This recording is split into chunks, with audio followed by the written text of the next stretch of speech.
and welcome back to On the Grid Podcast Season 4. We are back again for another race week. This time it is Imola. Joining me as ever is Adrian. How are you today?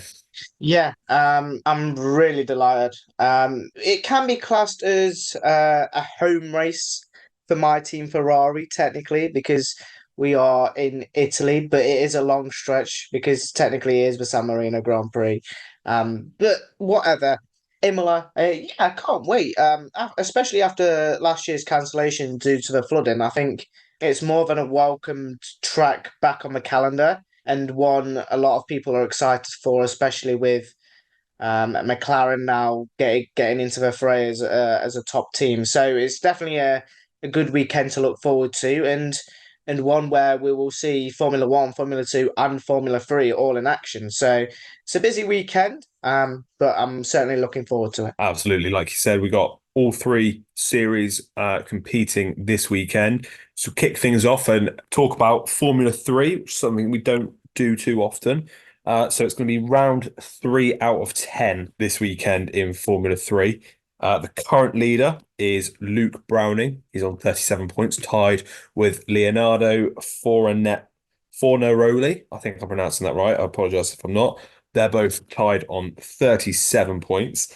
And then Gabriel Mini is in third on 32 points. And he was with fourth place, Dino Beganovic, the winner last time out for Prema, which will be a name familiar with a lot of those people who follow the junior formulas. What can we expect this weekend from Formula 3? Um, I mean, we can expect quite a few things. I mean, Beganovic won obviously the feature in Melbourne.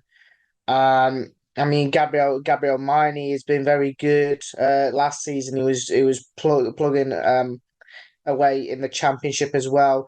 And I think the rookie Arvid Lindblad, I believe he recorded an episode with a few YouTubers, kind of giving them coaching tips on karting, etc. And seeing his step up from Formula Four into Formula in from Formula Four into Formula Three.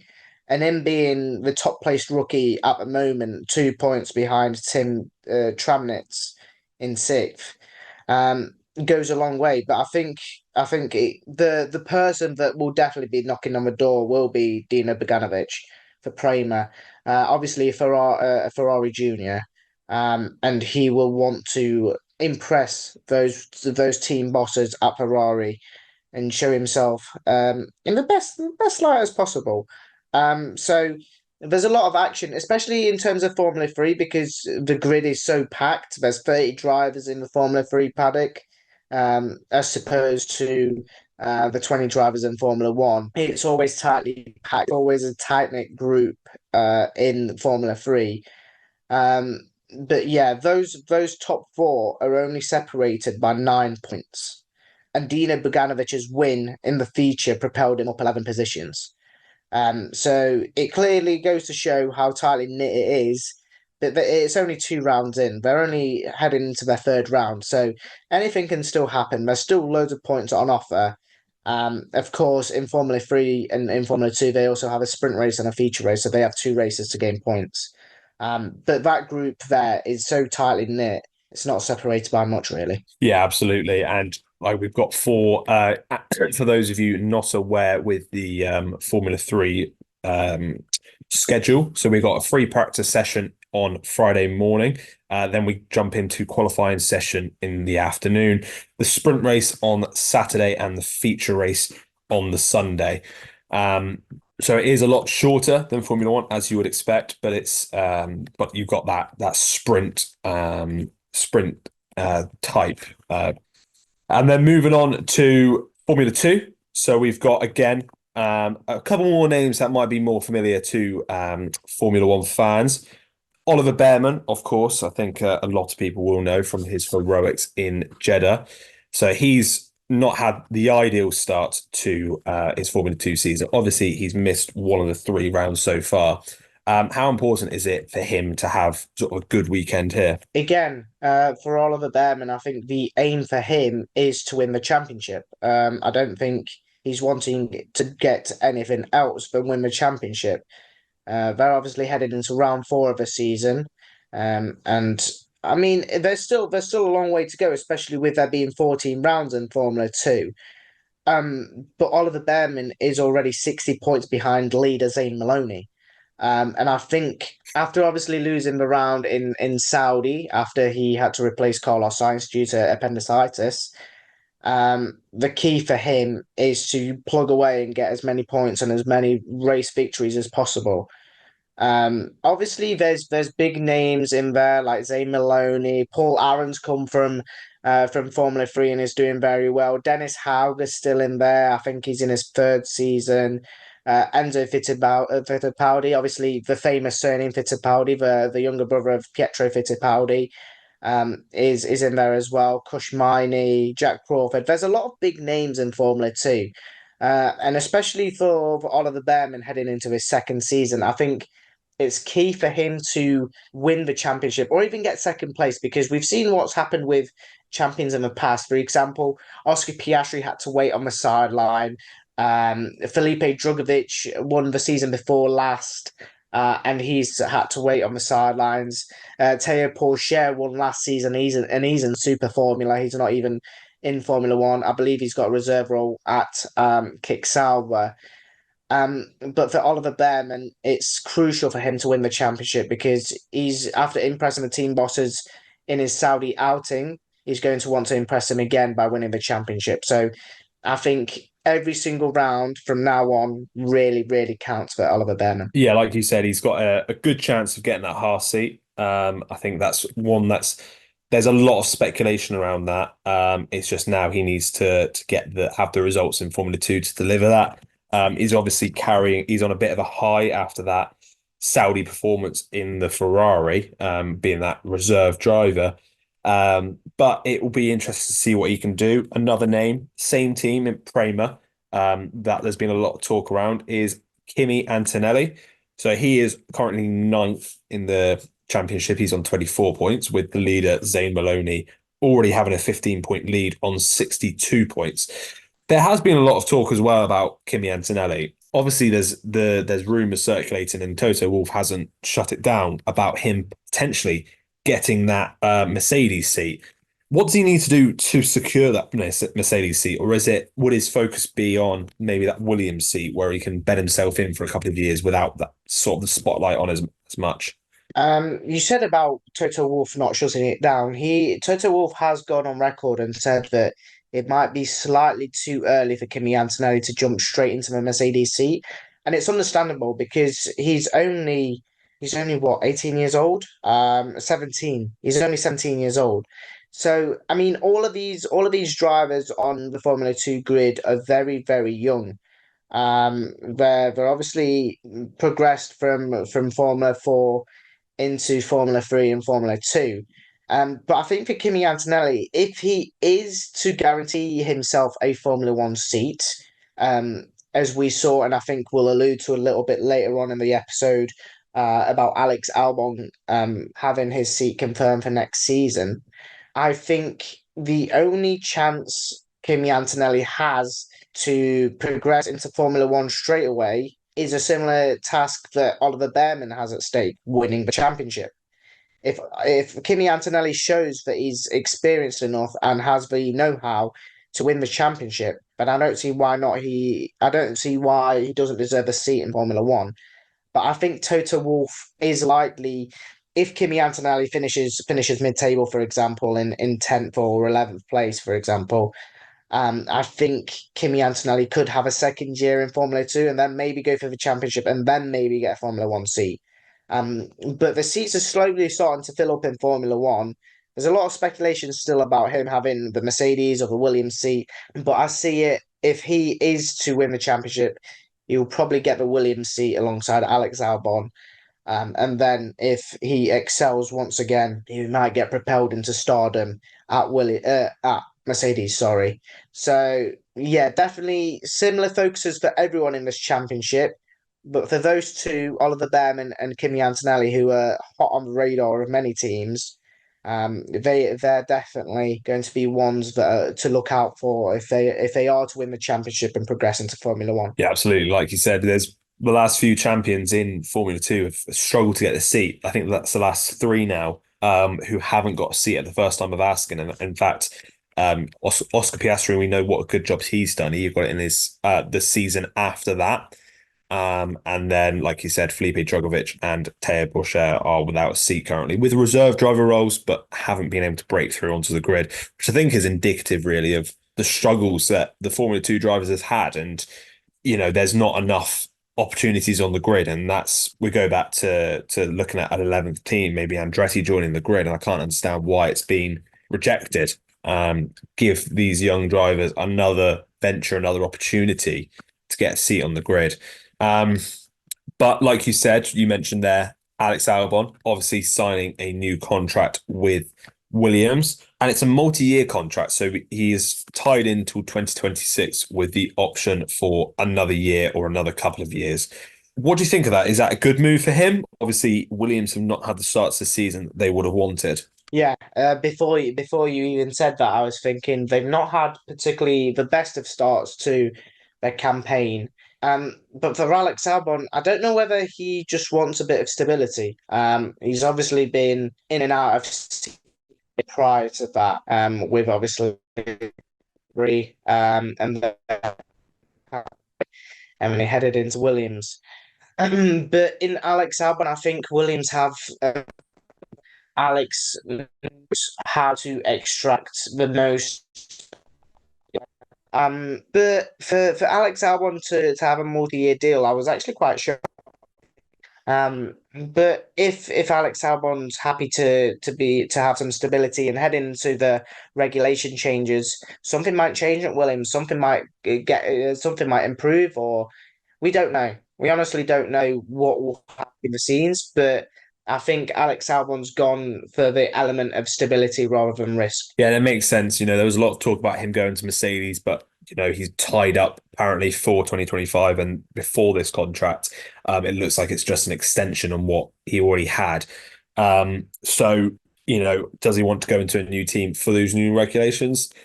Or he probably want that year to bed into the team, to get accustomed to the way of running things, all the personnel. Similar to what Nico Hulkenberg has done when he's going to Sauber for next year. I think it really goes understated how those inner relationships in a team, how bigger impact that has on sort of a driver and their performance. Another talking point on the grid this weekend is, of course, this is the first time since 2022 that we've raced in Imola. It's good to be back, of course, after those floods last year. And McLaren, they'll be hoping that they can continue the momentum forward. Obviously, Lando Norris getting his first. You're cutting out a little bit, by the way. How's that? Yeah. McLaren in the ascendancy, they'll be hoping they can continue their good form through. Pick up where they left off last time out. Lando Norris obviously getting his first win at Miami. Hey? Your audio, whenever you're talking, it just cuts out. I don't think there's anything I can do about that. All right, try again. So McLaren obviously in the ascendancy at the minute, having won last time out in Miami, they'll be hoping they can continue their form through. Oscar Piastri also had a strong weekend. It was a shame for him that it ended in disappointing circumstances, shall we say. Had that collision with Sainz and then tumbled down the order. But he'll be having that full set of upgrades this weekend. Are McLaren in a position where they can consistently challenge Red Bull, or is this sort of the big test now, whether they can continue it through into the next race? Yeah, I think you've said it perfectly there. I think this will be the big test. This will be the test of all of McLaren's strengths at this moment in time. I don't know whether they'll have the full pace that Red Bull usually have around Imola. Obviously, we've not raced in Imola since 2022, and there's obviously a lot of difference to obviously some of the layout that has changed since the last time we were there. But this will be the test. If they pass this test with flying colours, then it's a whole different story. And I think we could be seeing McLaren feature in the top five relatively frequently. But nevertheless, it will be a big test for McLaren, and especially for Oscar Piastri with him having the full set of upgrades this time around. So we'll have to wait and see how close he is to his teammate. But I'm pretty sure the two McLarens can push the two Red Bulls all the way, especially alongside. Let's throw those three teams will have a nice little scrap this weekend. We can only hope so, can't we? We've got it'd be nice to see a three-team battle for the lead for the championship. In terms of the championship, Lando Norris is only 20 points behind Sergio Perez. I think it's already a bit too far to be thinking about Max Verstappen. He's 53 points up the road. And then McLaren are 63 points behind Ferrari. If these upgrades are as good as they're speculated to be, and given the pace that we've had from them so far, what can we expect from them moving forward? Can we expect them to push for second in the championship? Can Lando Norris even make a fight for P2 in the Drivers' Championship? Or, have Ferrari got anything lined up themselves in terms of upgrades? Well, you talk about upgrades. McLaren put 10 upgrades ahead of the Miami Grand Prix. So you're thinking surely Ferrari have some sort of upgrades coming, because I don't think they'll be just hitting they'll just be hitting with jabs and constant jabs from McLaren. They've got to hit a right hook of their own. And upgrades must come because even though the pace was quite strong in Miami, the pace isn't going to continue like in this manner if teams around them are making upgrades and they're not. So logically thinking, yeah, Ferrari will probably have some upgrades down the road, and they'll probably pull the gap between them and McLaren and them and Red Bull. A little bit of a three-way battle there. But Lando Norris, can he challenge for second? I think he can. He's shown his strengths. He's also shown his weaknesses at times. But during the Miami Grand Prix, he showed his mental fortitude, and he kind of showed what it meant to him to be a race winner for the first time in his career in Formula One after I think it's 110 races or something stupid like that. But can he challenge for P2? I don't know. Yeah, again, I'm gonna only say time will tell. But after the last race of Miami, there's strong signs that he can do that. But I'm not gonna say that he can't do it. There's all hopes of the British nation that he can do it. And can McLaren challenge for P2 in the Constructors' Championship? I think they can. If Oscar Piastri has similar pace to Lando Norris and they're quite tightly battled within every single race from now on until the end of the season, I think they can certainly challenge Ferrari for P2 in the championship.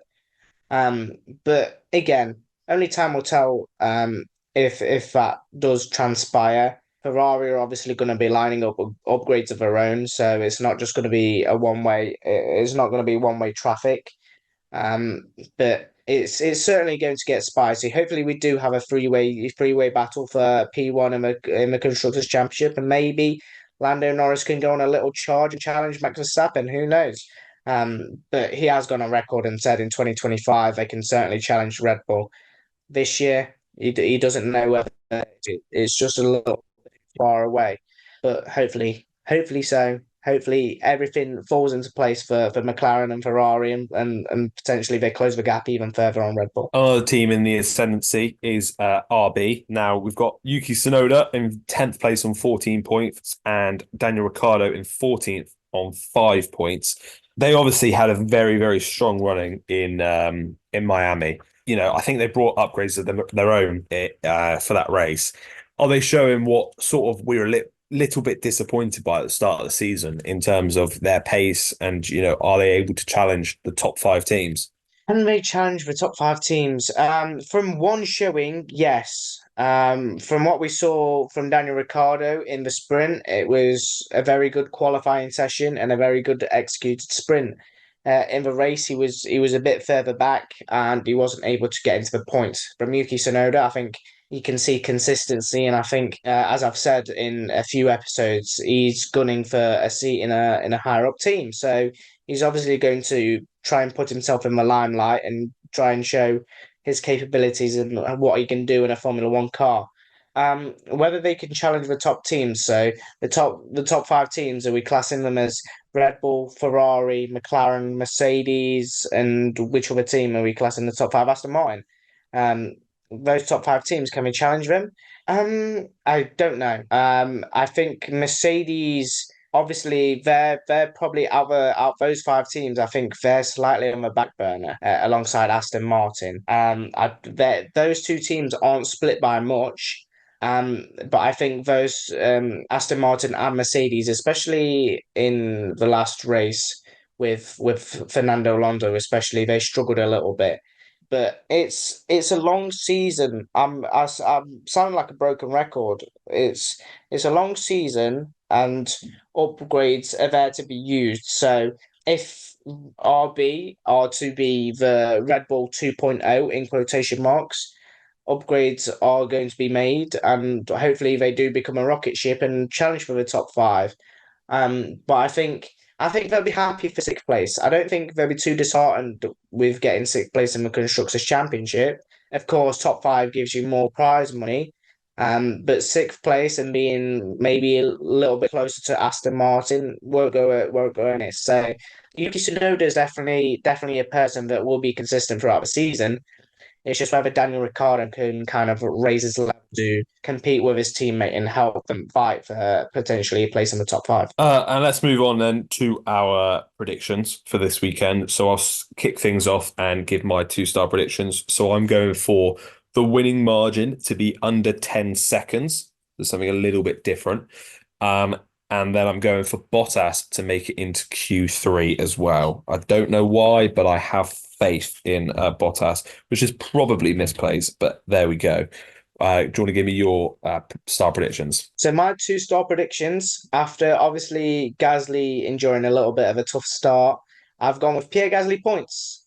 I think that after seeing his teammate able to go into the point and kind of solidify himself, getting their first point for Alpine, I think Pierre Gasly will want a bit of retribution around Imola and will get himself into the points. And my second one, it's a bit of a sad one. It's a bit of a somber one. But Logan Sargent finishes last. I think another P20 is bound, or even a P18 if somebody retires. But I think that Logan Sargent hasn't been at the races at all so far this season, apart from the Miami sprint. And then again, he didn't even make it into the points. He finished P10. So, yeah. Logan Sargent to finish last. Moving on to qualifying, so my top five. So I've gone for Max Verstappen to make it yet another pole position. I've gone Lando Norris lining up on the second row. I've gone Lando Norris lining up alongside him on the front row. I've gone an all Ferrari second row with Leclerc and Sainz, and then Oscar Piastri down in fifth place. And then for the race, I've gone Verstappen to convert it into a victory. I do think Norris has got a chance, but I'm not risking it enough to go for Lando Norris to win. I've gone for him in second, and then I've gone for Sainz third, Perez fourth, Leclerc fifth. And for me, for qualifying, I've also joined you in the prediction of putting Max Verstappen on pole position. I've actually gone Charles Leclerc ahead of Lando Norris. I think Charles Leclerc's qualifying pace is maybe that touch above Lando Norris's. And I think the Ferrari is better around in one lap pace than the McLaren. So I've gone Charles Leclerc second, Lando Norris third. I've gone Carlos Sainz fourth and Sergio Perez in fifth. And for the race, I've gone with Max Verstappen converting his pole position to a race victory, with Lando Norris in second, Charles Leclerc dropping down to third, Sergio Perez moving up to fourth, and Carlos Sainz in fifth. And that's all we've got time for on this episode of On The Grid Podcast. Thank you all for listening. We'll be back next week where we'll be reviewing our predictions, looking at how bad they are, and also reviewing the race, giving our 1 to 10 driver ratings. Thank you all for listening, and see you in the next episode.